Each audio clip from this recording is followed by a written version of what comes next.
మన ప్రభువును రక్షకుని యేసుక్రీస్తు నామములో ఈ ఆరాధనలో పాల్గొన్న దేవుని బిడ్డల వారందరికీ నా ప్రత్యేక వందనాలు తెలియజేస్తున్నాను.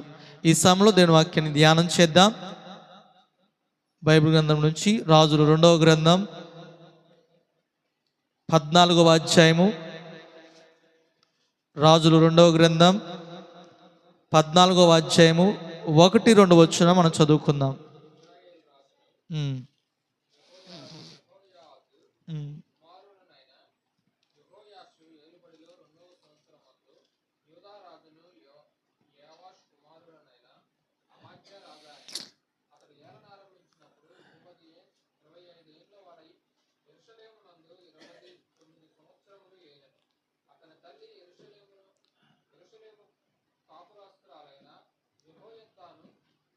ఇక్కడ మనం చదువుకున్న మాటలు మనం చూస్తే కనుక యోధా రాజు అయిన అమజ్యాన్ని మన గురించి మనం చదువుకున్నాం. ఇక్కడ ఈ రాజు యోధా రాజ్యానికి 9వ రాజు.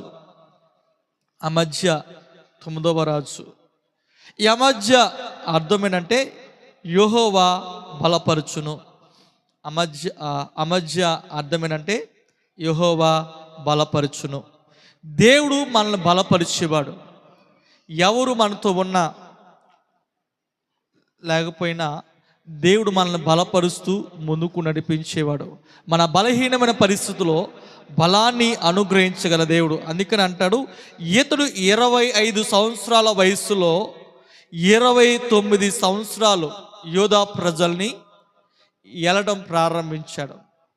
అమజ్య అనగా యెహోవా బలపరుచును. అదే రీతిగా 25 సంవత్సరాల వయసులో రాజ్యాన్ని యోధా రాజ్యాన్ని ఏలుబడి చేసిన వాడు. 29 సంవత్సరాలు ఆ ప్రాంత ప్రజలు యోధా ప్రజల్ని ఏలాడు. 29 సంవత్సరాలు ఏలిన వ్యక్తిగా మనం చూడగలుగుతాం. ఈరోజు యోధా రాజు అయిన అమజ్యాలో తన జీవితంలో ఏ రీతిగా తన జీవితాన్ని ముందుకు కొనసాగించబడిందో, ఏ రీతిగా 29 సంవత్సరాలు రాజ్యాన్ని పరిపాలించాడో కొన్ని మాటలు మనం ధ్యానం చేస్తే కనుక ఈ 3వ వచనం మనం చూస్తే చూడండి.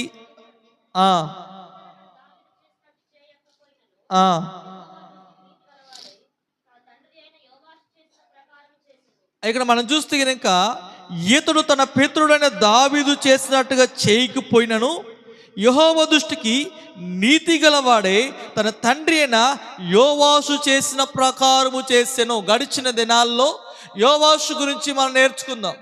యాజకుడు ఉన్నంత వరకు దేవుని ఎదుట నమ్మకస్తుడుగాను యథార్థవంతుడుగాను నడిచాడు. కానీ యాజకుడు ఎప్పుడైతే చనిపోయాడో తను చేసిన మేలు చేసిన వారికి కీడు చేసిన వాడుగా ఉన్నాడు. ఇతడు కూడా తన పితరుడైన దావీదు చేసినట్టుగా రాయబడిన మాటలో చూస్తే కనుక తన పితరుడైన దావీదు చేసినట్టుగా చేయకపోయినను యెహోవా దృష్టికి ఎలా ఉన్నాడంటే ఇతడు నీతి గలవాడే ఉన్నాడంట. అంటే దావీదు మనవపూర్వకంగా దేవుని ఎదుట ఏం చేస్తామంటే దేవుని యొక్క భక్తిని దేవుని ఎదుట భక్తిని కొనసాగించేవాడిగా ఉన్నాడు. కానీ దావీదులాగా పూర్ణ మనసుతో అలాగే దేవుని మీద ఆనుకున్న వ్యక్తిగా లేడు అక్కడ అమజ్య దావీదులాగా పూర్ణ మనసుతో లేకపోతే తన హృదయపూర్వకంగా దేవుని ఆరాధించే వ్యక్తిగా లేడు. కానీ ఏదో చెయ్యాలి కాబట్టి దేవుని ఎదుట చెయ్యాలి కాబట్టి చేసినవాడు. అందుకని అన్నాడు, దావీదు తన పితరుని దావీదులాగా చేయలేదు, కానీ తన తండ్రి అయిన యోవాషు చేసినట్టుగా కొనసాగించినట్టుగా ఇతడు నీతిమంతుడే. ఎందుకో తెలుసా, కొంతకాలము దేవుని ఎదుట నమ్మకస్తుడుగా కనిపించినవాడు. అందుకని అంటున్నాడు, నీతిమంతుడిగా చూస్తే కనుక అతడు యెహోవా దృష్టికి నీతి గలవాడే ఉన్నాడు.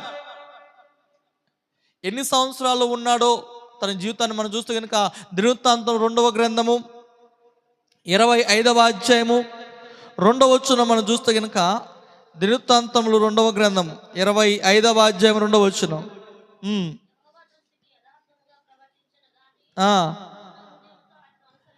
చూడండి, ఆ దేవుని ఎదుట ఎలా అనుసరించలేదంట, పూర్ణ మనసుతో అనుసరించలేదు. దేవుని దృష్టికి బాగానే ఉన్నాడు, కానీ తన మనసును దేవునికి ఇవ్వలేదు.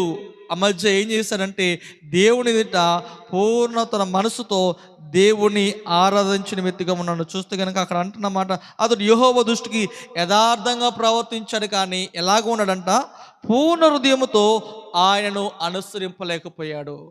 అంటే ఎక్కడో అతని లోపల లోపం ఉంది, ఎక్కడో అతని లోపల సమస్య ఉంది.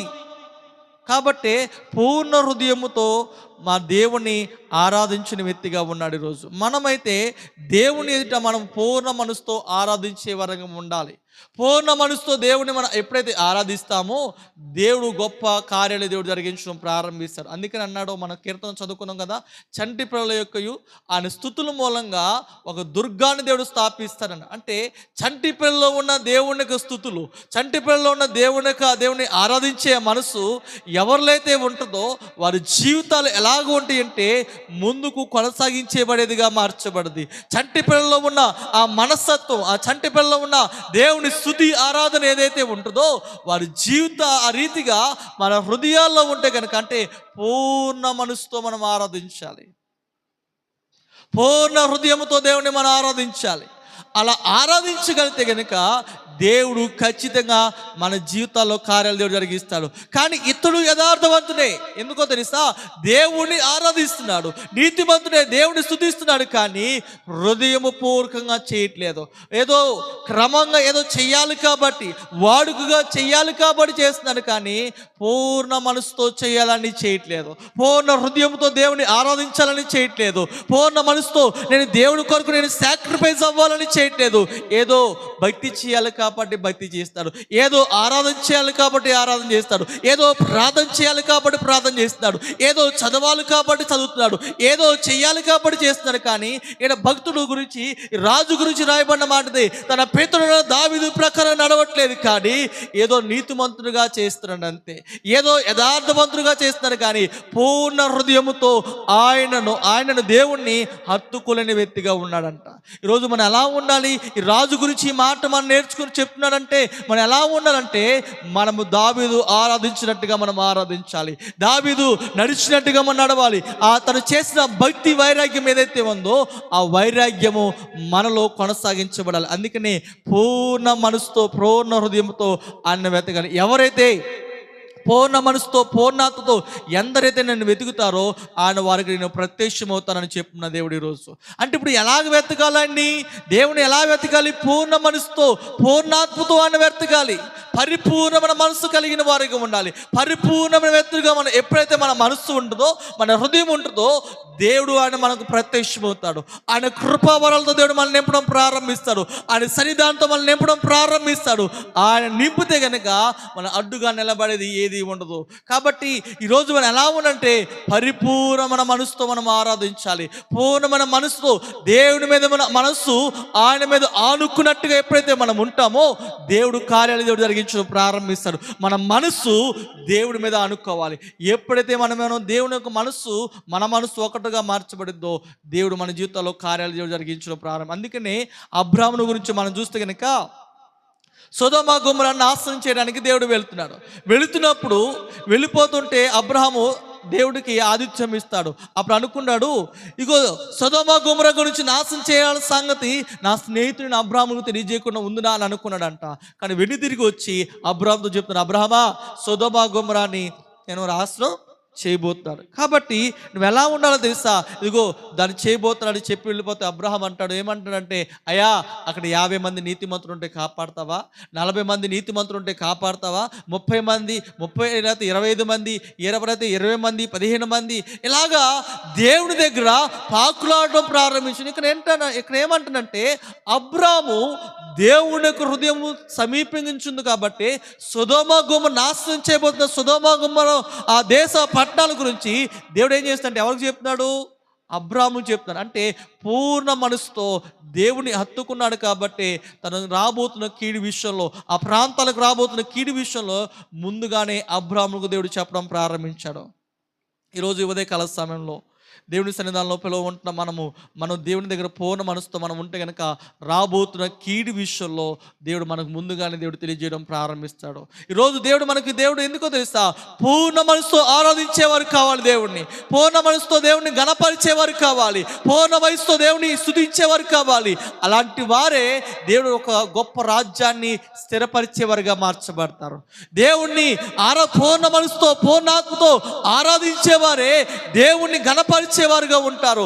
ఆయన గణపరిచేవారిని దేవుడు ఏం చేస్తాడంటే ఘనమైన స్థితిలో దేవుడు నిలబెడతాం ప్రారంభిస్తాడు. అందుకే ఒక మాట ఉంటుంది, ఏం తెలుసా, పెంట కుప్పలో నుండి దరిద్రులన్న అధికారంలో నిలబెట్టేవాడు ఆయన. ఈరోజు అటువంటి ఆధిపత్యము, ఆ వాగ్దానము మన జీవితంలో నెరవేర్చబడాలంటే పూర్ణ మనసుతో మనము దేవుని ఆరాధించాలి. పూర్ణ వయసుతో, పూర్ణ మనసుతో, పూర్ణాత్మతో ఎందరైతే ఆయన ఆరాధిస్తారో దేవుడు ఆధిపత్యాన్ని దేవుడు మనకు అనుగ్రహిస్తాడు. అధికారులుగా దేవుడు మనల్ని నిలబెడతాం ప్రారంభిస్తాడు.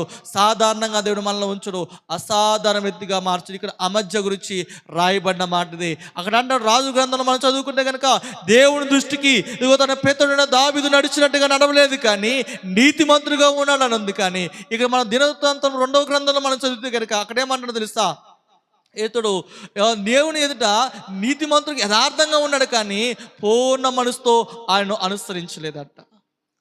యథార్థవంతుడిగా ఉన్నాడు, కానీ తన పూర్ణ మనసుతో, పూర్ణ హృదయంతో దేవుని అనుసరించలేదని రాయబడి ఉంది. అంటే కారణం ఏంటంటే ఎక్కడో అతనిలో లోపం కనిపిస్తుంది. అంటే పరిపూర్ణంగా దేవుని మీద అనుకోలేదు, పరిపూర్ణంగా దేవుని మీద తన జీవితాన్ని కొనసాగించబడలేదు. ఏం చేస్తుంది తెలుసా, కొంతసేపు దేవుని మీద, అవసరం ఉన్నంతసేపు దేవుని మీద, అవసరం లేనంతసేపు లోకం మీద, అవసరం ఉన్నంతసేపు ఏమో కష్టం వస్తుంది దేవుని మీద, కష్టం లేనంతసేపు ఏమో అన్ని ఉన్నంతసేపు ఏమో దేవుడు అక్కలేదు, ఏమో అక్కలేదు. ఆయన ఏం చేస్తుంటే రాజ్యం కొరకు కొనసాగించే వారుగా ఉన్నారు. ఈ లోకంలో ఉన్న ప్రజలు కూడా అలాగే ఉన్నారు. ఎలా ఉన్నారు తెలుసా, కష్టం వచ్చింది అనుకోండి, బాధ వచ్చింది అనుకోండి, వెంటనే కన్నీళ్ళకి వచ్చేస్తాయి, వెంటనే ఉపవాస ప్రార్థనలు గుర్తొస్తాయి, వెంటనే అన్ని గుర్తొస్తాయి. అప్పుడు వరకు ఉపవాస ప్రార్థనలు, అప్పుడు వరకు ఉన్న పరిస్థితులు వస్తాయి. కానీ అన్నీ బాగున్నప్పుడు ఉపవాస ప్రార్థన చేస్తామంటే చేయము. అన్నీ ఉన్నప్పుడు బాధలో ప్రార్థన చేస్తామంటే, ఉపవాసం కన్నీరు వస్తుందంటే రాదు. ఎందుకో తెలుసా, కష్టం వచ్చినప్పుడు తప్ప. అందుకని ఒక పాట ఉంటుంది, కష్టం వచ్చినప్పుడే కాదు ప్రార్థన, నీ ఇష్టం వచ్చినప్పుడే కాదు ప్రార్థన. ఇగో ఈరోజు కష్టం వచ్చినప్పుడే కాదు ప్రార్థన, ఈరోజు చేయాలి. కానీ కష్టము లేనప్పుడు కూడా దేవుని మనం ప్రార్థన చేయవలసిన వారము, కష్టం లేనప్పుడు కూడా ఉపవాసమును మనం ప్రార్థన చేయవలసి ఉన్నాము, కష్టం లేనప్పుడు కూడా దేవుడికి కన్నీరు కార్చి ప్రార్థన చేయవలసిన వారం ఉన్నాము. ఎందుకో తెలుసా, పరిపూర్ణమైన అనుకోవాలి. పరిపూర్ణమైన దేవుని మీద ఆనుకునే వ్యక్తి జీవితం ఎలా ఉంటుందో తెలుసా, కష్టం ఉన్నా లేకపోయినా దేవుని కొరకు కనిపెట్టే వారుగా ఉంటారు. పూర్ణ మనసుతో ఉపవాసం ప్రార్థన చేసే వారుగా ఉంటారు. కష్టం వచ్చినప్పుడు ప్రార్థన చేస్తే కనుక నువ్వు పూర్ణ మనసుతో దేవుడిని ప్రార్థన చేయట్లేదు. అంటే పూర్ణ మనసుతో దేవుణ్ణి అనుసరించట్లేదు. ఎందుకో తెలుసా, నీ కష్టం వచ్చింది కాబట్టి ప్రార్థన చేస్తున్నావు. అక్కడ అమధ్య గురించి రాయబడిన మాట ఏంటి అంటే, యథార్థవంతుడుగా నడుచుకున్నాడు, కానీ మనస్సు పూర్ణ మనసుతో అనుసరించట్లేదు. కారణం తెలుసా, కష్టం వచ్చినప్పుడు ప్రార్థన, ఇష్టం వచ్చినప్పుడు ప్రార్థన, కష్టం లేనప్పుడు ఇష్టం ఉన్నప్పుడు ఒకలాగా, ఇష్టం లేనప్పుడు ఇంకొకలాగా. మనిషి మనస్తత్వం ఎలా ఉండదంటే, కష్టం వచ్చినప్పుడు ఇష్టం వచ్చినప్పుడు ఒకలాగా ఉంటుంది, ఇష్టం లేనప్పుడు వేరేలాగా ఉంటుంది. కానీ ఏదైనా ఒకే సమానంగా ఉండేది ఎలా తెలుసా, పూర్ణ మనసుతో ఎవరైతే దేవుని ఆరాధిస్తారో వారి జీవితాలు ఎలా ఉంటుందో తెలుసా, సమానత్వంగా మార్చబడేది. ఈరోజు అందరూ సమానమే, ఈరోజు అందరూ సమానత్వంగా కొనసాగించబడాలి. ఈ లోకంలో చాలామంది అందరూ సమానమే అంటారు, కానీ ఒకరు హెచ్చు తగులు చూడడం ప్రారంభిస్తారు. మనిషి చూసే ఆ చూపు, మనిషి యొక్క మనసు ఎలాగ ఉంటుందో ఆ చూపే చెప్తుంటుంది. వారి ఆలోచనే, ఇగో ఈ వ్యక్తితో ఎక్కువ మాట్లాడితే ఆ వ్యక్తిలాగా అనుకుంటూ ఉంటాం. కానీ నేను అంటాను, అందరూ క్రీస్తులో సమానమే. దేవుడు ఒకడు ధనవంతుడుగాను, ఒకడు దరిద్రుడుగాను, ఒకడు మధ్య తరగతిగాను దేవుడు 3 స్థాయిలుగా దేవుడు నిర్మించి ఉన్నాడు. నిర్మించిన వాడు దేవుడే. ఒక మాట చెప్తా, అందరూ ధనవంతులుగా అయ్యారు అనుకోండి, పని చేసేది ఎవరు? అందరూ ధనవంతులుగా అయిపోయారు అనుకోండి, ఎవరు పనికి ఎవరైనా వస్తారా? ఎవరు రారు. కాళ్ళ మీద కాలు వేసుకుని వాళ్ళే వస్తారని కూర్చుంటారు. అంత ధనవంతా వచ్చింది అనుకోండి, ఐశ్వర్యం, అందరూ బిల్డింగులు కట్టుకుని అన్ని ధనం ఉంది అనుకోండి, ఎవరు రైతు పని లేకపోతే ఎవరో వ్యవసాయం చేయరు. ఎవరి దగ్గర పని చేయక్కర్లేదు. ఎందుకో తెలుసా, ధనం ఉంది కాబట్టి. ధనం లేదు కాబట్టి అందరికీ దేవుడు ఒకరిని ధనవంతులుగాను, ఒకరిని మధ్యతరగతిగాను, ఒకరిని కడుపేదరికంగా దేవుడు చేశాడంటే ఈ రీతిగా ముందుకు కొనసాగించబడని దేవునికి ఉద్దేశం. ఇలాగ ఉంటేనే పరిపూర్ణంగా దేవుని మీద అనుకుంటారు. అందుకనే సామెతల్లో ఒక మాట ఉంటుంది, 30వ అధ్యాయం అనుకుంటా చూడండి. సామెత గ్రంథం 30వ అధ్యాయంలో ఆ భక్తుడు సొలొమోను ఒక మాట, చక్కని మాట చెప్తాడు. ఏమంటాడు? అయ్యా నాకైతే ఈ 2 విషయాలు నాకు దయచేయద్దు. ఏమని చెప్తాడు చూడండి. సామెత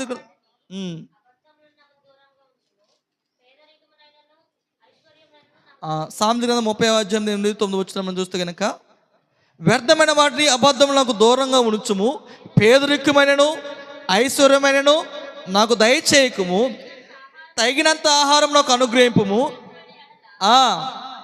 నేను కడుపు నిండిన వాడిని నేను విసర్జించి యెహోవా ఎవడిని అందునేమో, లేక బేదలే దొంగిలి దాసుని గురించి వారిని శపించును. ఒకవేళ ఇక్కడ మనం చూస్తే కనుక సొలొమోను ఏం చెప్తున్నాడంటే, అయ్యా నాకు ఐశ్వర్యమును పేదరికను నాకు దయచేయద్దు, నాకు సమస్తము సమపాలను నాకు అనుగ్రహించయ్యా. ఒకవేళ కడుపు నిండిన వాడే యెహోవా ఎవరిని దూషిస్తానేమో, ఒకవేళ కడుపు పేదరికంగా ఉండి నీ నామాన్ని దొంగిలించి, ధనాన్ని దొంగిలించి, లేకపోతే నీ నామాన్ని అవమానపరుస్తానేమో, నాకు ఐశ్వర్యం వద్దు. అదే రీతిగా రెండోది ఏమొద్దు అంటే పేదరికం కూడా నాకు వద్దు. నాకు ఏ దినాన్ని ఏది కావాలో నాకు సమస్తాన్ని ఆ దినానికి కావాల్సింది నాకు ఆ దినాన్ని నాకు అనుగ్రహించయ్యా అని సొలొమోను రాజు తన సామెతలో, ఈ యొక్క సామెతల్లో 30వ అధ్యాయంలో రాస్తున్నాడు. ఈరోజు మనము కూడా అధిక ధనం ఉందనుకోండి, ఏం చేస్తాం? ఎవరు కనిపించరు. అదే గనక ధనము లేకపోయింది అనుకోండి, ఏం తెలుసా, ఎప్పుడేం దొరికిద్దా అని కనిపించిందల్లా తీసుకోవాలని ఆలోచన వస్తుంటుంది. కాబట్టి మనకి ఏముండదు తెలుసా, పేదరికం వద్దు, అధిక ధనము కూడా వద్దు. అధిక ధనము మనల్ని దురాశ దుఃఖానికి చేటుగా. ఒకరోజు అంటే ఇలాగే ఒక వ్యక్తి బాగా నమ్మకస్తుగా ఉండడానికి ఒక దేవదూతగా ప్రత్యక్షమైందంట. ప్రత్యక్షమయ్యా నువ్వు భక్తిని నేను మెచ్చాను, మంచితనం చేస్తున్నావు కాబట్టి ఇదిగో నీకు ఒక బాతుని ఇస్తున్నాను. ఈ బాతు నీకు రోజుకి లేకపోతే 2 రోజులకోసారి ఒక బంగారు గుడ్డు పెట్టిద్ది. ఈ బంగారు గుడ్డు పెట్టుకుని ఏం చేయాలి? దీన్ని అమ్ముకుని నీవు నీ కుటుంబం పోషించబడినాయి అని చెప్పిందంట. సరే నా బాతుని తీసుకుని వెళ్ళాడంట. తీసుకుని వెళ్ళి రోజు 2 రోజులకోసారో లేకపోతే రోజుకోసారో గుడ్డు పెడుతుందంట. అది అమ్ముకున్నాడంటే తన కుటుంబము అంతవరకు కొన్న కష్టం అంతా మర్చిపోయాడంట. చక్కగా బాగానే ఉందంట. భార్యకి రోజుకి గుడ్డు పెడుతుంది. ఇలా కాదు, ఒకేసారి నాకు దాని కడుపులో ఉన్న గుడ్లన్నీ నాకు కావాలని అనుకున్న దురాశ పడిందంట. భర్తతో చెప్పిందంట, అండి ఆ రోజు ఒక గుడ్డు కాదు మనకు కావాల్సింది, ఒకేసారి కనుక ఆ గుడ్లన్నీ మనకు వచ్చేస్తాయి, మనం ఐశ్వర్య ధనవంతులు అయిపోతాం అని అనుకుందంట. అని చెప్తే ఎందుకే రోజుకు చాలంటే భార్య వచ్చి చెప్పినగానే ఏం చేయాలి అర్థం కాక ఆ బాతును కోసారంట. తీరా చూస్తే లోపల ఏ గుడ్లు లేవంట. రోజుకు అప్పుడప్పుడు రోజుకో గుడ్డు వస్తే వచ్చేది, ఇప్పుడు అసలుకే మోసం వచ్చింది. అందుకనే లోకంలో సామెత, దురాశ దుఃఖానికి చేటు. ఉండనాలుగు ముందు కొండనాలుగు ముందు అయిపోయి ఏమైందంట, కొండనాలుగు ముందు అయి కొండనాలుగు ముందు వేస్తే అంట ఉండనాలుగు ఊడిపోయిందంట. అంటే కొండనాలుగు ముందు అయిపోయి ఉండనాలుగును ఓడబెట్టుకోకూడదు. ఈరోజు మనం ఎలాగ ఉండాలి అని అంటే కనుక మన దురాశ మన దుఃఖాన్ని చేటుగా మార్చబడుతుంది. మన ఆశ ఎలా ఉండాలంటే కొంతవరకు మనం ఎప్పుడైతే ఉంటామో మనం ఎక్కడి దాకా ఎగరగలుగుతామో అక్కడ దాకా ఎగరాలి. ఎక్కడి దాకా మనం కొంచెం ఇలాతే గోడ ఎక్కగలుగుతామో గోడ ఎక్కాలి. కొంతమంది ఉంటారు గోడ కాదు అయ్యా నేను 2 స్టేర్లు ఎగరగలనని చెప్తూ ఉంటారంట. ఏ వ్యక్తి 2 స్టేర్లు ఎగురుతాడా? కానీ మన ఎక్కడి దాకా 3 అడుగులు కూడా దాటగలుగుతామేమో, అక్కడ దాకే మనం ఉండాలి. అందుకని పూర్ణ మనసుతో మనం ఎప్పుడైతే మనం ఆరాధిస్తామో దేవుడు మనల్ని ఎక్కలేనంత ఎత్తైన కొండ మీదకు దేవుడు అందుకని ఈరోజు దేవుడు మనతో మాట్లాడుతుంది. పూర్ణ మనసుతో అమధ్య అనుసరించలేదు, కానీ మనము దేవుడిని పూర్ణ మనసుతో దేవుని ఆరాధించాలి. ఆరాధిస్తే కనుక దేవుడు సమస్తాన్ని మన కాళ్ళ దగ్గర తీసుకొస్తారు. అపోస్తులు దేవుని సన్నిధానంలో అలాగ ఆరాధించారు కాబట్టి, పూర్ణ మనసుతో పూర్ణాత్మతో దేవుని ఆరాధించారు కాబట్టి అపోస్తుల పాదాల దగ్గరికి అంట అందరూ అంట ఏం చేస్తారంటే వారు ఆస్తులు అమ్మి అపోస్తుల పాదాల దగ్గరికి తీసుకొచ్చారంట. అపోస్తుల పాదాల దగ్గరికి వారు తీసుకొచ్చిన ఆలతే ఆ ధనమే కావచ్చు, వారి ఆస్తులే కావచ్చు, అపోస్తుల పాదాల దగ్గరికి తీసుకురాబడ్డాయి. కారణం తెలుసా, వారందరిలో ఏమైనా ఉందంటే వారు ధనవంతులు అంటే ధనవంతులు కాదు. ఎవరో తెలుసా, వారు చేపలు పట్టుకునే వాళ్ళు. వారు ఎప్పుడైతే పూర్ణ మనసుతో దేవుని అనుసరించారో, యేసుతో పాటు ఉన్నంతసేపు ఏం జరిగిందో తెలుసా, యేసయ్యతో పాటు ఉంటే ఇదిగో యేసు ప్రభువుతో 5 రొట్టెలను 2 చిన్న చేపలను 5,000 మందికి పంచిపెట్టాడు. ఆయనతో మనం ఉంటే మన ఆకలి ఉండదు. ఆయనతో పాటు ఉంటే మన కష్టాలు ఉండవు. రాత్రంతా ప్రయాసపడక్కర్లేదు. యేసుతో పాటు ఉంటే మనం కష్టపడుకునే వండుకునే అన్నీ తినేయచ్చు అని అనుకున్నారు. యేసుతో పాటు ఉన్నంతసేపు 7 రొట్టెలను ఇచ్చినప్పుడు 7 రొట్టెలను తిన్నారు. అన్ని అద్భుతాలు చూశారు. మనం ఉండే పని లేదు, చక్కగా యేసుతో పాటు తిరిగితే బాగుంటుంది అని అలా అనుకున్నారు. కానీ యేసు ప్రభువారు ఎప్పుడైతే పట్టబడ్డారో అందరూ చెల్లాచెదరైపోయారు. అంటే వీరు పూర్ణ మనసుతో దేవుని అనుసరించారంటే అనుసరించలేకపోయారు.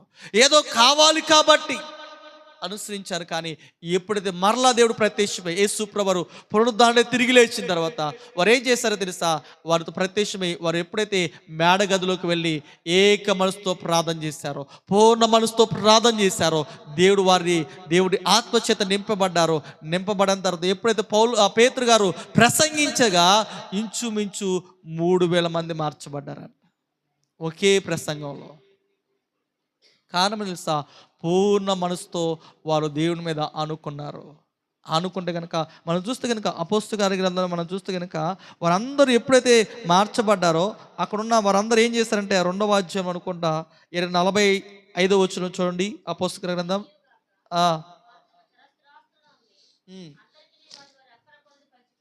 ఇక్కడ మనం చూస్తే కనుక ఎక్కడ తీసుకొచ్చారో మనం చూస్తే కనుక వారు తమ చరచరాస్తులను అమ్మి అందరికీ వారి అక్కల చొప్పున పంచిపెట్టి మరి వారి ఏక మనసులే ప్రతి దినమున దేవాలయం తప్పక కూడుకునుచు ఇంటింటి రొట్టె విరుచుచు దేవుని స్తుతించుచు ప్రజలందరి వలన దయ పొందిన వారి ఆనందంతోనూ నిష్కపటమైన హృదయంతోనూ ఆహారం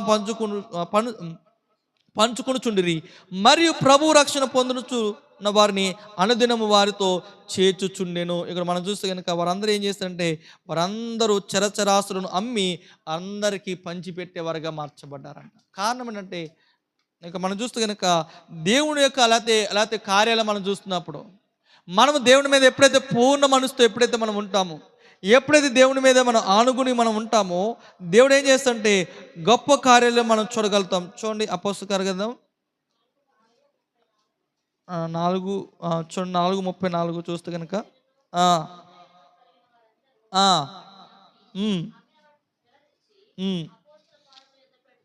ఇక్కడ మనం చూస్తే కనుక ఎప్పుడైతే ఆ దేవుడు అద్భుతం చేశాడు, ఇక్కడ 3వ అధ్యాయంలో మనం చూస్తే కనుక అక్కడ పుట్టికుంటూ వాడిని ఎప్పుడైతే బాగు చేయబడ్డాడో, ఇప్పుడు అందరూ ఏమన్నా తెలుసా, దేవుని మీద ఆనుకున్నారు. వారి ఇండ్లను, ఆస్తులను, స్థలాలను అమ్ముకుని ఏం చేస్తారో తెలుసా, అపోస్తుల పాదాల దగ్గర తీసుకొచ్చారంట. దేవుడు మన జీవితాల్లో దేవుడు ఏం చేస్తున్నాడంటే మనము దాని కొరకు పాకులాడతాం కన్నా దేవుడి మనం పూర్ణ మనసుతో మనం అనుసరిస్తే, ఇక్కడ మిమ్మల్ని అమ్ముకోమని చెప్పట్లేదు, కానీ మీరు పూర్ణ మనసుతో అనుసరిస్తే దేవుణ్ణి ఖచ్చితంగా వాటన్నిటిని దేవుడు అనుగ్రహించడం ప్రారంభిస్తాడు. పూర్ణ మనసుతో మనం అనుసరించాలి. పూర్ణ మనసుతో పూర్ణ భక్తితో ఆయన మనం అనుసరిస్తే సమస్తాన్ని దేవుడు సమకూరుస్తాడు. సొలొమోను రాజు దేవుని మీద ఆనుకుని దేవాలయాన్ని దేవుడు కట్టించాడు. కట్టించిన తర్వాత ఒక ప్రార్థన చేస్తుండే, అయ్యా నీ సన్నిధి ఇక్కడ నుంచండి అయ్యా, నీ కనిదృష్టి ఇక్కడ నుంచండి అయ్యా అని ప్రార్థన చేస్తాడు. ఏ ప్రజలైనా కష్టాలు వచ్చినప్పుడు నీ మందిరానికి వచ్చి ప్రార్థన చేసినప్పుడు వారి కష్టాలు విడిపించయ్యా, తెగులు వచ్చినప్పుడు ప్రార్థన చేసినప్పుడు వారి తెగులు నుంచి విడిపించాయా అని సొలొమోను ప్రార్థన చేస్తే దేవుడు అన్నాడు, అయ్యా సొలొమోనా నీకేం కావాలి అని అంటే ఒక విషయం, అయ్యా నీకు ఐశ్వర్యం కావాలా, ధనం కావాలా, ఘనత కావాలా, రాజ్యాలు కావాలా అని అడిగితే, అయ్యా నాకు ఏమీ వద్దు, కానీ నీ ప్రజలను పరిపాలించడానికి నాకు జ్ఞానము నాకు దయచేయి, వేచి నాకు దయచేయి అని అడిగితే కనుక అప్పుడు దేవుడు అంటాడు సొలొమోనుతో, సొలొమోనా నువ్వు ధనము కావాలని అడగలేదు, రాజ్యము కావాలని అడగలేదు, కాబట్టి జ్ఞానము కావాలని అడుగుతావు, కాబట్టి నీకు జ్ఞానముతో పాటు సకల సంపదను ఐశ్వర్యమును నీకు నేను అనుగ్రహిస్తానని దేవుడు సొలొమోనుకు చెప్పి. కారణం తెలుసా, సొలొమోను పూర్ణ మనసుతో దేవుని మీద అనుకున్నాడు. కాబట్టి సొలొమోనుకున్న జ్ఞానము భూమి మీద ప్రజెంట్ అతనుకున్న జ్ఞానవంతులు ఎవరు లేరంట. అతని జ్ఞానాన్ని కొలవడానికి ఎవరు సరిపడిన వారిగా ఉన్నారు. కారణం తెలుసా, పూర్ణ మనసుతో దేవుని ఆరాధించేవాడుగా ఉన్నాడు. సొలొమోను కట్టించిన దేవాలయాన్ని చూసి ఆశ్చర్యపోయారు. సొలొమోను రాజు లేకపోతే భోజనం చేసే భోజన బల్ల మీద ఉన్న ఆహారాన్ని చూసి, లేకపోతే భోజనాన్ని వడ్డించే వారి యొక్క వస్త్రాలను చూసి, తన సైనికుల వస్త్రాలను చూసి, ఇంకా చెప్పాలంటే కనుక సొలొమోను రాజు కట్టించిన లేకపోతే ఒక గుర్రంలో లేదా బొమ్మలు తయారు చేసి దాని మీద సముద్రం లాంటి ఒక పాత్రను పెట్టాడంట. దాన్ని చూసి భయపాలతే ఆశ్చర్యపోయాడంట, ఇటువంటి కట్టడాలు ఎలాంటివని. కారణం తెలుసా? సొలొమోనుకు అంట జ్ఞానము పూర్ణ మనసుతో దేవుడి మీద అనుసరించాడు కాబట్టి. చివరి దినాల్లో తన భార్యలు తను చేసుకున్న భార్యలు అతను తప్పించారు, కానీ అతడు పూర్ణ మనసుతో తన జ్ఞానము వృద్ధాప్యం రానంతసేపు దేవుడి మీద అనుసరించి నడుచుకున్న వ్యక్తిగా సొలొమోను ఉన్నాడు. కాబట్టి సొలొమోను రాజతి దాని గురించి ప్రజెంట్ నేను చదువుకున్నప్పుడు కూడా ఒక స్టోరీ ఉండేది. ఏ స్టోరీ అంటే 2 తల్లుల గురించి, ఒక పిల్లోడు గురించి. అంటే అది నిజముగా జరిగిన సొలొమోను జీవితంలో జరిగిన పూర్వము జరిగినది ఈ స్టోరీ ఉంది. కాబట్టి ఆ సొలొమోను యొక్క జ్ఞానాన్ని వివరిస్తూ మన పాఠ్య పుస్తకాల్లో లెక్కించారంటే సొలొమోను ఎంత జ్ఞానవంతుడో.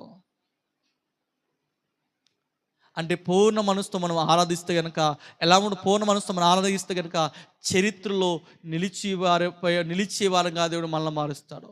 పూర్ణ మనసుతో దేవుడిని మనం ఆరాధిస్తే దేవుడు మన చరిత్రలో నిలిచిపోయేవారుగా దేవుడు మనల్ని నిలబెట్టేవాడుగా ఉంటాడు. కానీ వీరైతే నీతిమంతులుగానే ఉన్నారు, కానీ పూర్ణ మనసుతో దేవుని అనుసరించిన వాడిగా ఉన్నాడు. మనం చూస్తే కనుక అదే రాజుల 2వ గ్రంథము 14వ అధ్యాయము 5వ వచనము మనం చూస్తే కనుక ఎలా ఉన్నాడు అమధ్య అని మనం చూస్తే కనుక రాజుల 2వ గ్రంథము 14వ అధ్యాయం 5వ వచనం.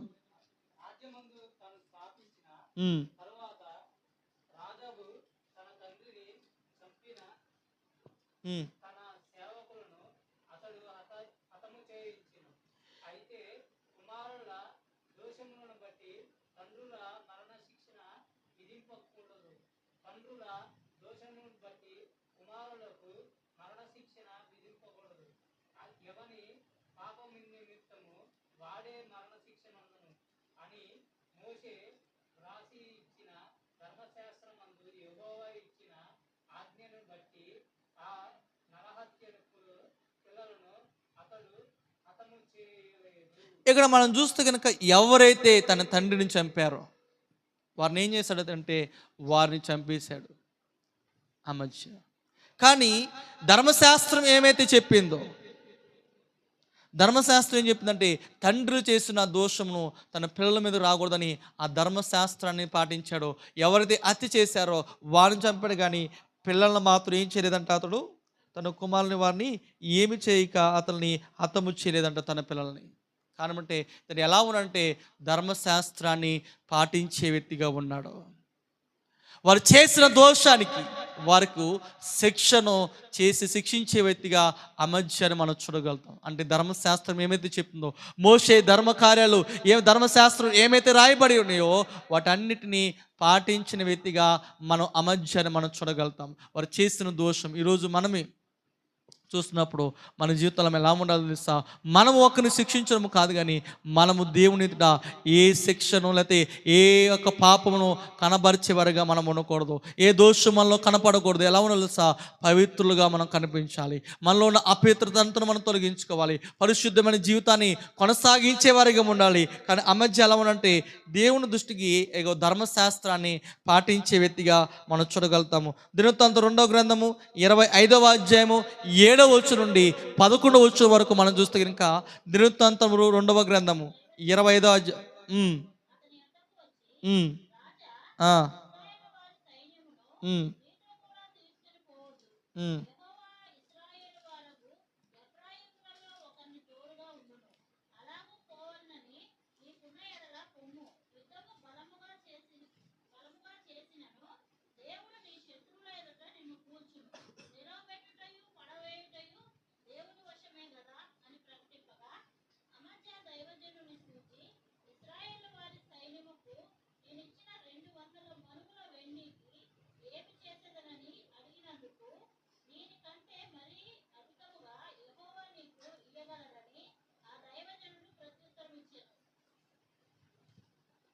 అక్కడ మనం చదువుకున్న మాట మనం చూసుకుని దైవజనుడు వచ్చి ఏం చెప్పాడంటే, రాజా నువ్వు ఇజ్రాయెల్ రాజును నువ్వు యుద్ధానికి తీసుకువెళ్ళొద్దు.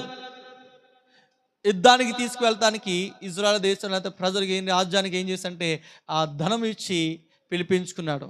ఇప్పుడు దైవజనుడు చయ్యా నువ్వు యుద్ధానికి వెళ్ళొద్దు, వెళ్తే కనుక నువ్వు ఓడిపోతావు అని చెప్తే అప్పుడు అంటాడు దైవజనుతో, అమ్మ జయా నేను ఇంత కానుకలు ఇచ్చాను, నేను ఏం చేయాలంటే అప్పుడు అంటాడు దీనికంటే మహాకీడు నీకు వచ్చింది, కాబట్టి దానికి నువ్వు ఎంతకైతే ఖర్చు పెట్టావో నష్టపోయావో దేవుని మాట నువ్వు వింటే కనుక దానికి రెట్టింపు దేవుడు నీకు అనుగ్రహిస్తానని చెప్పగానే ఇజ్రాయెల్ రాజుతో చెప్తే అయ్యా మీరు మాతో రావద్దు, మేము యుద్ధంకి వెళ్తామని చెప్పారు.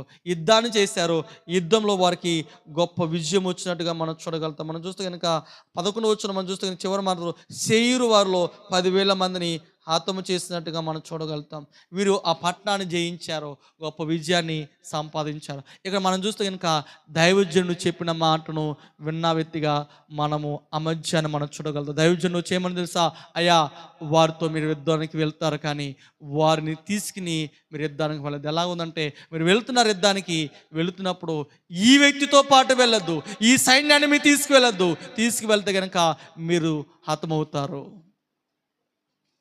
ఆ మాట విని ఎప్పుడైతే ఆ మాటకు లోబడి ఎప్పుడైతే వెళ్ళాడో యుద్ధములకు చెప్పినట్టుగా వెళ్ళాడో అలా రీతిగా కొనసాగించాడో యుద్ధంలో గొప్ప విజయాన్ని సాధించాడు. తను పోగొట్టుకున్న దాన్ని రెట్టింపుగా కొనసాగించబడి ఎలా ఉన్నాడు అంటే అమధ్య దైవజనుడు చెప్పిన మాటను నమ్మి ఎప్పుడు అంటే యుద్ధము చేసేటప్పుడు వెళ్ళి ఆ మాట చెప్పినప్పుడు దాని మాటను ప్రకారంగా నమ్మిన వ్యక్తిగా మనం చూడగలుగుతాం. మళ్ళీ అడుగుతున్నాడు, అయ్యా నీ సైన్యానికి ఎంత ఇచ్చాను కదా, నీ 200 మానుగులు ఇచ్చాను కదా, నేను ఏం చేయాలి, నేను నష్టపోయాను కదా అని అంటే, అయ్యా ఈ నష్టం కన్నా అతనితో పాటు నువ్వు యుద్ధానికి వెళ్తే కనుక ఆ నష్టం మహాభయంకరంగా ఉంటుంది, కాబట్టి నువ్వు ఎంతకైతే నష్టపోతున్నావో దానికి రెట్టింపు ఇవ్వగలవాడు. అంటే నువ్వు ఎలా ఉండాలంటే ఆ మాటను విని వెళ్ళాడు, నమ్మకస్తుడుగా వెళ్ళాడు కాబట్టి యుద్ధంలో విజయాన్ని సంపాదించాడు. నిజంగా మనము ఆ మాటను నమ్మే వారంగా మనం ఉండాలి. ఆ రీతిగా మనం కొనసాగించబడితే కనుక అమధ్య తన జీవితంలో దైవజనుని మాటను విని ముందుకు కొనసాగించబడ్డాడు, గొప్ప విజయాన్ని సంపాదించుకునే వ్యక్తిగా కనిపించాడు, ఉన్నతమైన వ్యక్తిగా మార్చబడ్డాడు. ఒక ఉన్నతమైన కార్యాలు తన జీవితంలో రాజ్యాన్ని స్థిరపరచబడిన వాడుగా ఉన్నాడు. చూడండి 14 వచ్చాను చూడండి, దినవృత్తాంతం 2వ గ్రంథము 25:14.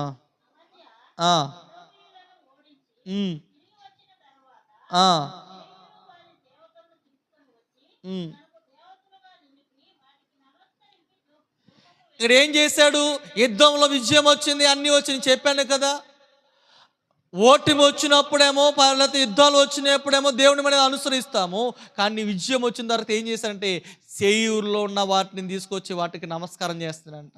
శ్రమ ఉన్నప్పుడేమో విన్నాడు, శ్రమ లేనప్పుడు అన్ని యుద్ధం విజయం వచ్చేసరికి విజయాలు ప్రదకంగా అందరూ పాట పాడేసరికి గణపరిచేసరికి ఏం చేశారంటే శేయూరు దేవతలు తీసుకొచ్చి నమస్కారం చేయడం అంటే ఇప్పుడు ఏమైందంటే దేవుణ్ణి విసర్జించేశాడు. ఎవరైతే విజయాన్ని ఇచ్చారో, ఎవరైతే తన జీవితంలో ఓడిపోతావు ఎలా వెళ్తే నువ్వు చనిపోతావు అని చెప్పిన దేవుని విడిచిపెట్టేసి శేయూరు దేవతలని తెచ్చుకుని అయితే వాటిని తీసుకొచ్చి నమస్కరించడం ప్రారంభించారంట. ఎవరు విడిచిపెట్టారంటే విజయం ఇచ్చిన దేవుని విడిచిపెట్టి ఓడిపోయిన వాటిని తెచ్చుకుని నమస్కరించడం ప్రారంభిస్తారు. ఇప్పుడున్న మనుషులు కూడా అలాంటి వారే.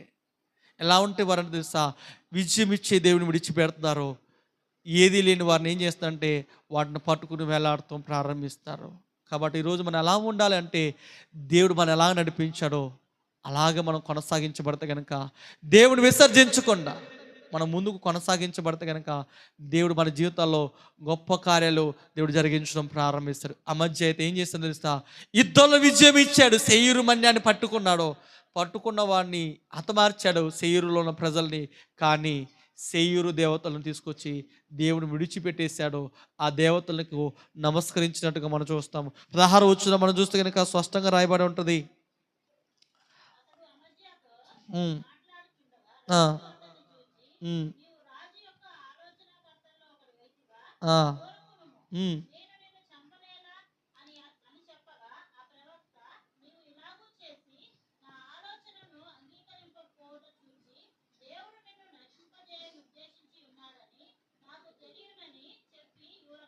ఇక్కడ మనం చూస్తే కనుక ప్రవక్త వచ్చి ఏం చెప్పాడు, అయ్యా నువ్వెందుకు సేరు దేవతను తీసుకొచ్చు, హెచ్చరిక చేసినా నీవు నా ఆలోచనకర్తలో ఒకడుగా ఉన్నావా? కాదు కదా, నేను నిన్ను చంపలేదు కాబట్టి నువ్వు వెళ్ళిపోవంటే, సరే అయితే నీ నాస్త్రాన్ని నీవే తెచ్చుకున్నావు అన్నాడు. కారణం ఏంటంటే అక్కడ ఒకవేళ దేవుడు హెచ్చరిక చేశాడు, నీకు విజయం వచ్చింది కదయ్యా, వాటిని ఎందుకు తెచ్చుకున్నాం అని హెచ్చరిక చేసిన రాజు తన విజయ ఆకాంక్షతో రాజు ప్రవక్త మాటను నమ్మలేదు, మాటను వెళ్ళలేదు. శ్రమ వచ్చినప్పుడు, శోధన వచ్చినప్పుడు, యుద్ధం వచ్చినప్పుడేమో నమ్మాడు, కానీ విజయం వచ్చినప్పుడు మాత్రము నమ్మని పరిస్థితిలో ఉన్నాడు. ఏం చేశాడు తెలుసా, తన కీడును తన మీదకు తెచ్చుకున్నాడు. 27వ వచనం మనం చూస్తే కనుక, అదే 25వ అధ్యాయం 27వ వచనం మనం చూస్తే అనుసరించుట మానివేసి తరువాత జనులు యెరూషలేములో అతని మీద కుట్ర చేయగా అతడు లాకీషునకు పారిపోయెను.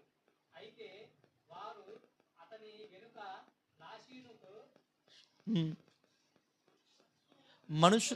చంపి అతని అక్కడ చంపి గుర్రముల మీద అతని శవము ఎక్కించి తీసుకొని వచ్చి యోధా పట్టణమందు అతని తల్లిదండ్రుల యొద్ద అతని పాతిపెట్టి. ఇక్కడ మనం చదువుకున్న మాటలు చూస్తే కనుక, ఎప్పుడైతే దేవుని విసర్జించాడో, దేవునికి ఆయాసంగా దైవజనుడు లేకపోతే ప్రవక్త చెప్పిన మాట కూడా లక్ష్య పెట్టకుండా ఎప్పుడైతే ఉన్నాడో, ఏమైంది మనం చూస్తే కనుక, అమధ్య యెహోవాను అనుసరించిన మానివేసిన తర్వాత జనులు ఏం చేశారంట, యెరూషలేములో అతని మీద కుట్ర చేశారంట.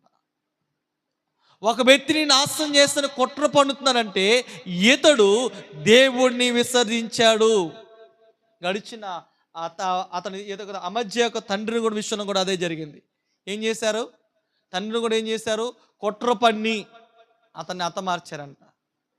రోగంతో మంచం మీద ఉన్నవాడినే మంచం మీద చంపేశారు.